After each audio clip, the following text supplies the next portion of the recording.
Hey there, you lot. Welcome back to Fat Glenn's Fish. Time for another update. I've got a few things to talk about. I'm going to see you on the other side. See you soon.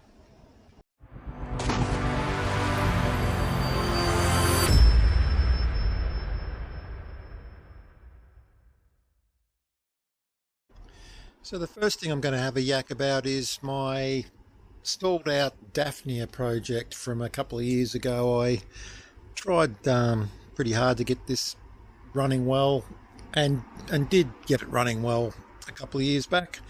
And then, unfortunately, I kind of, as often happens, got a bit busy with life and it fell over. This week I've re-inoculated that with some new cultures. There's a good supplier of little Daphnia Moina starter cultures on eBay. If you're in Australia, search for Daphnia Moina, Moina, and look for the one in Fern Tree Gully in Melbourne. It's a little bit more expensive than it was previously, and you'll probably think it's stoogey when it arrives, but they're really well packaged little critters in a cryovac sort of sealed baggie of water. Comes with a little pipette and some spirulina to get the culture going and some instructions, and it worked really well for me last time, so we're giving that another roll.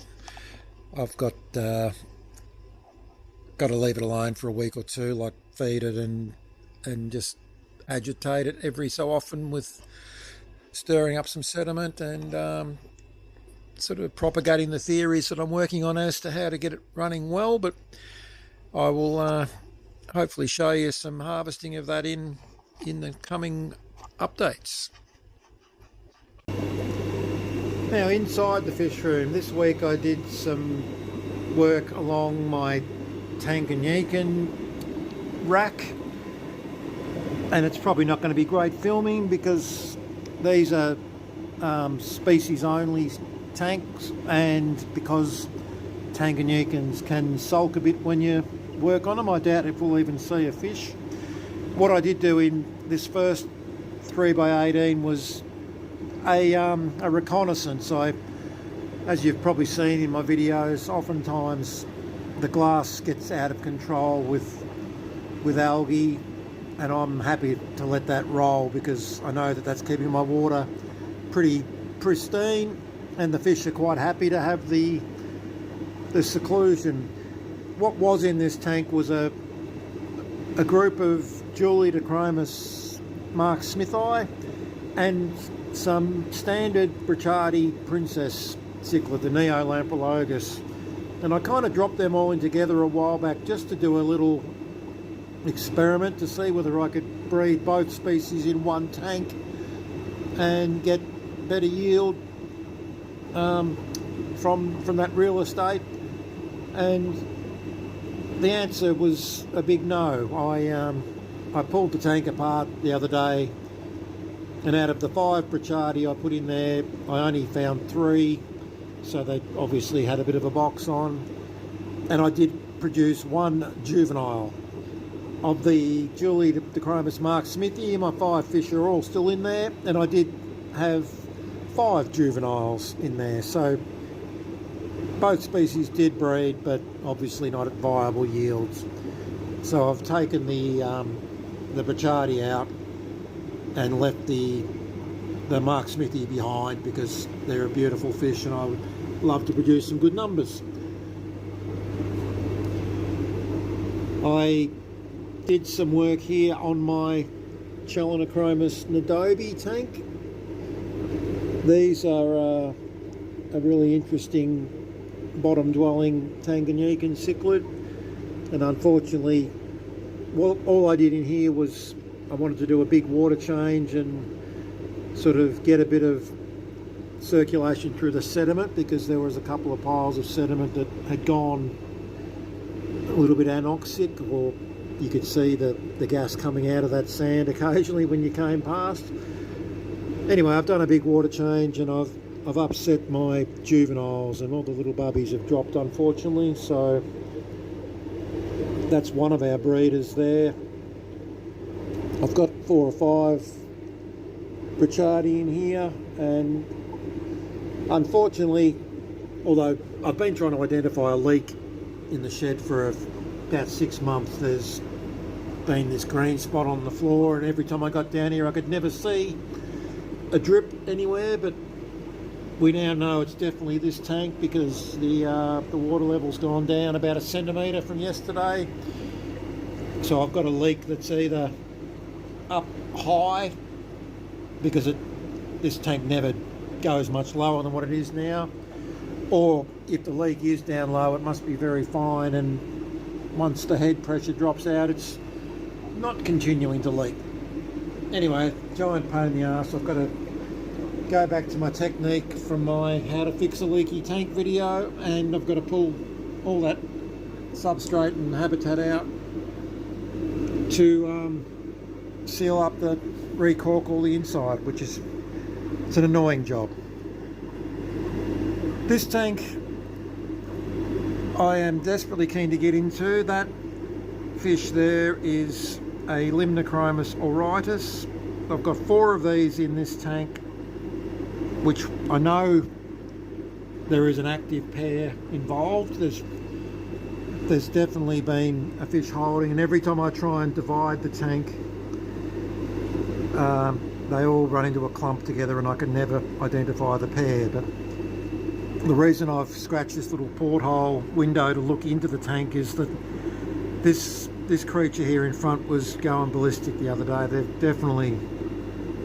He's definitely got his female down that left hand end, and she must be holding. So I am going to try and drain this tank and get a divider in there and study the hell out of it and make sure I get this pair isolated, because it's a fish I really love, and as soon as I can get that pair by themselves in this 3x18, we're going to see some great results.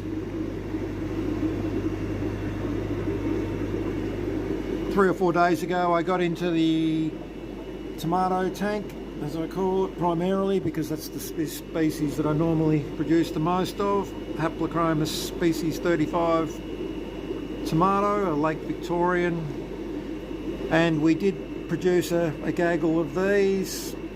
I didn't have much luck with else in here. I did move the Malawi Barracuda up to the big tank finally, because I'm tired of not producing any, and I did produce one little mouthful of the Elongatus Mapanga, and we are trialling these fish in this new fry basket thing that my mate Max recommended I try some of these. This is a product sourced from AliExpress. So we've just popped in our 100 odd little tomato babies and some baby bristlenose, and clearly everyone wants to eat them because they can see them. So I'm not sure how these are going to work. We'll give it a roll, and I might even step into the zone that I said I'd never go, where I do a full-blown product, sorry about that, full-blown product review, and I'll offer some feedback, because these came from AliExpress, as I mentioned. It's a Chinese product, I believe, so there's a bit of a wait time involved, but the cost was good, and if they do what we hope they will do, I reckon they'll work out great. So we'll see how that goes. I've got one running there with tomatoes, and I did this tank the other day, and we've got a big clutch of yellowtail ACI in here. We've got probably 70 or 80 of those as well. The other major bit of work I did this week breeding wise was to get into the Stenachromis horii tank again. We did great. We stripped 6 of these little rippers. We've got some eggs that are finishing off, and we got I think 4 of the 6 females had fully formed fry, so we've added them into our grow out tank, and I'm just loving having this fish again. So thanks Bill, thanks Jim, all those involved, thanks Mario. Loving having the fish. What I did take out of that tank, because it kind of wasn't working great, were my orange cap ventralis. So these fish have come from Max and from Bill and from Grant, and got a dozen fish here. And they, what I noticed was the fish that I suspect to be female were kind of skinny, which means that they've been just swimming hard, and that tank was probably too crazy for them. So we popped them up here where it's a bit more peaceful, and let's get them conditioned, and we'll see if we can get some breeding success out of this in the near future. Got to breed me some tangs. So that's probably my highlights this week. I'm still banging away on some clerical stuff, which obviously isn't worth showing in a video like this.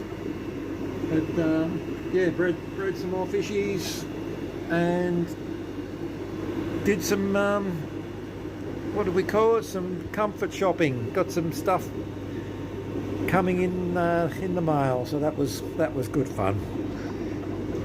All right, folks, I'm done for the night. I'll see you again next Sunday, and thanks for watching.